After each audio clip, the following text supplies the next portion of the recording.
Bienvenidos al módulo 2, curso virtual de profilaxis post-exposición contra la rabia. Esta es la clase número 4, profilaxis post-exposición. En primer lugar, comentar de que la profilaxis post-exposición, que es la más conocida, es la que se da después de haber sido mordido o haber sido atacado por un animal sospechoso de tener rabia, o un animal del cual no sabemos nada y no está disponible, sea un animal silvestre, mamífero, que puede sospecharse que podría transmitir la rabia. Esa es la primera indicación: mordeduras, arañazos y exposición a la mucosa o partes abiertas de la piel o los ojos, nariz, boca, que podrían estar en contacto con la saliva de un animal que tiene rabia. Cada caso debe ser evaluado, ya sea por la gravedad de las mordeduras o para determinar si realmente se trata de una exposición o se trata de un animal en el que podríamos sospechar rabia. Es importante recordar la información epidemiológica local, entre otras cosas, y es importante que la persona pueda darnos información para poder decidir si debe recibir o no la profilaxis post-exposición. En el caso de niños, el interrogatorio a padres, familiares o vecinos es de utilidad para determinar si el animal está disponible o no para acciones, por ejemplo, de observación o de toma de muestra que permitan decidir si esas mordeduras corresponden o no a un animal que tiene rabia.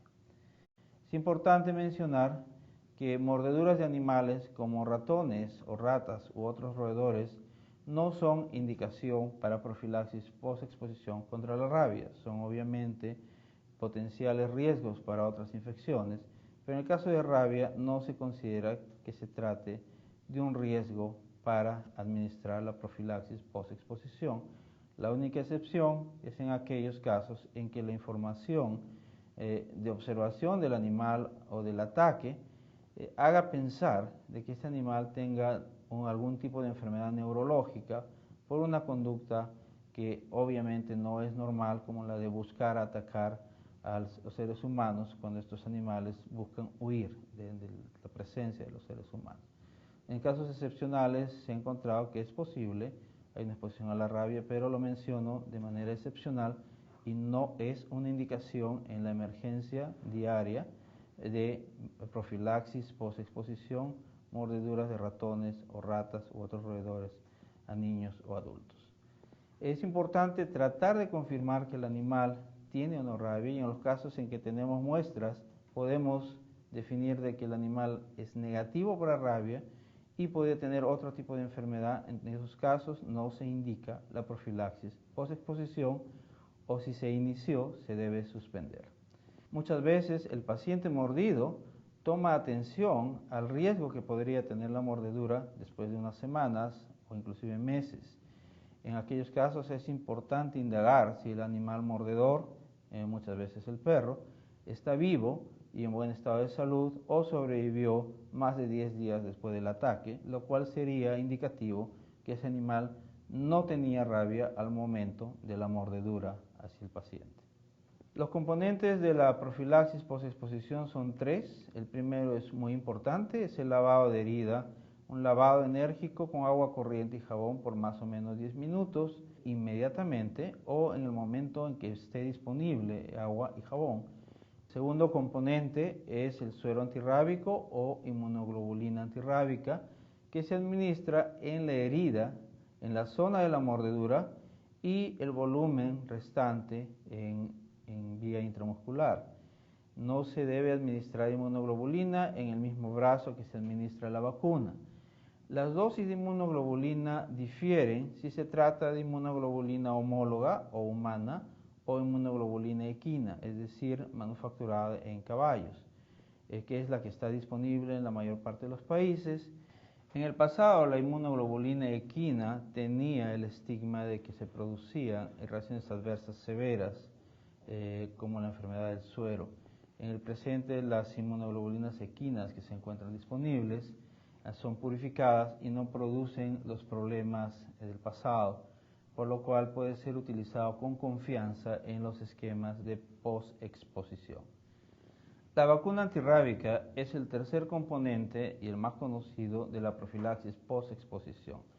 Se requieren un número de dosis que varía de acuerdo al esquema escogido, después del cual se infiere que la persona desarrolla inmunidad o una huella serológica de por vida. Acá tengo un esquema que espero puedan prestarle atención, que indica cómo progresan los títulos de anticuerpo después de la vacunación y por qué utilizamos inmunoglobulina. La primera vacuna se administra el día 0 y se continúa en los esquemas de 5 dosis el día 3, el día 7, el día 14 y el día 28. Pero la inmunidad inducida por las vacunas toma 7 días.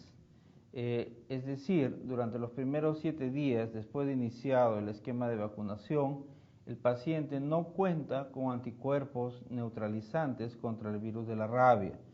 Y para cubrir esa ventana en que el paciente continúa indefenso, se debe administrar la inmunoglobulina. Esa es la razón por la cual, una vez que administramos la inmunoglobulina, los anticuerpos circulantes van a incrementarse debido a la inmunidad pasiva que se produce después de la administración de la inmunoglobulina, que dura en un promedio de 10 a lo más 20 días, dando tiempo suficiente para que los anticuerpos producidos por el sistema inmunológico del paciente puedan hacer efecto y puedan proteger ante una infección contra la rabia.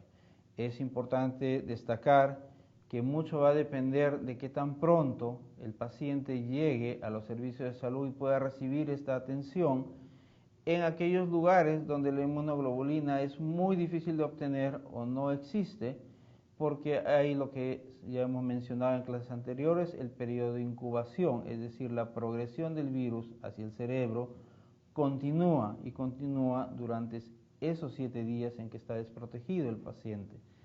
Es importante entonces pensar de que si alguien llega muy tarde a los servicios de salud, es decir, con un periodo de incubación avanzado, puedan ocurrir casos de rabia y síntomas de rabia aparecer a pesar de que la vacunación ya haya sido iniciada, y esto es porque se ha iniciado de manera tardía.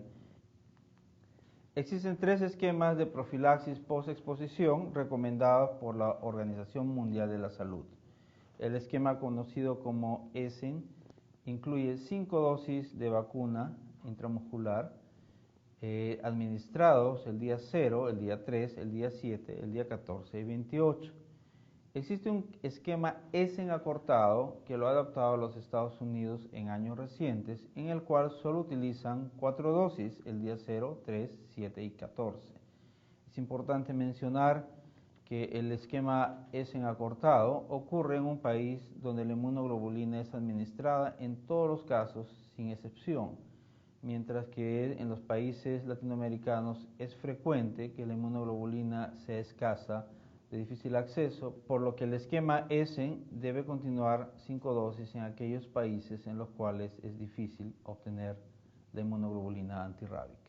Existe un tercer esquema utilizado en el Brasil, Francia y sus territorios, que es el esquema Zagreb, que administra 2 dosis el primer día de vacunación y una dosis más el día 7 y otra el día 21.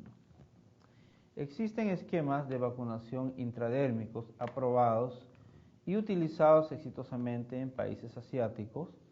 En este que se presenta tenemos el de la Cruz Roja Tailandesa, que administra 2 dosis intradérmicas en 2 lugares diferentes del cuerpo en los días 0, 3, 7 y 28. Lo importante de la vacunación intradérmica es que utiliza solamente 0.1 mililitro, es decir, un quinto o un décimo, dependiendo del tipo de vacuna, del que se utiliza en una inyección intramuscular, permitiendo no solamente ahorrar vacunas, sino intervenir mayores cantidades de personas en condiciones en las que la vacunación masiva puede ser necesaria. Para el esquema de posexposición existen refuerzos en caso que el paciente haya sido mordido nuevamente en el futuro.